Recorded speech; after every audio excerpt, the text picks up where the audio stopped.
একটা ইসিএল একটা কাজ বেরিয়েছে, সেটা কে করবে না সেটা নেতারা বসে ঠিক করবে।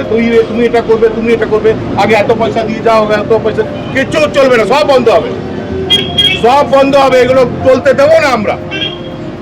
কিন্তু সবটাই তবেই সম্ভব যদি আপনারা সংগঠিত।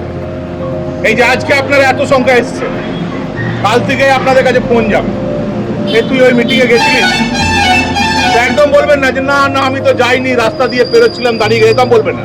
মুখের উপর বলবেন হ্যাঁ গেছিলাম, মোদিজিকে ভালো লাগে তাই গেছিলাম, বলবেন তো? একদম মুখের উপর বলবেন। তুমি যেরকম টিএমসি করো, আমিও সেরকম বিজেপি করি।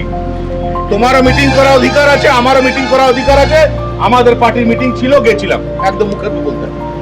যদি ইসিএল এ ঘরে কেউ আছো আর তোমাদেরকে যদি ভয় দেখায় যে ইসিএল এ ঘর খালি করে দেবো, তাকে বলবে যে আমার ঘর খালি করাবার আগে ইসিএল এর ঘরে নরেন চক্রবর্তী থাকে, আগে ওর ঘরটা খালি করতে হবে।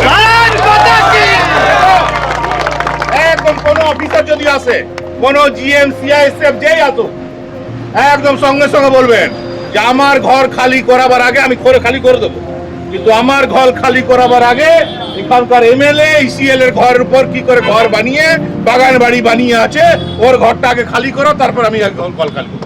বলবেন তো? বলবেন তো?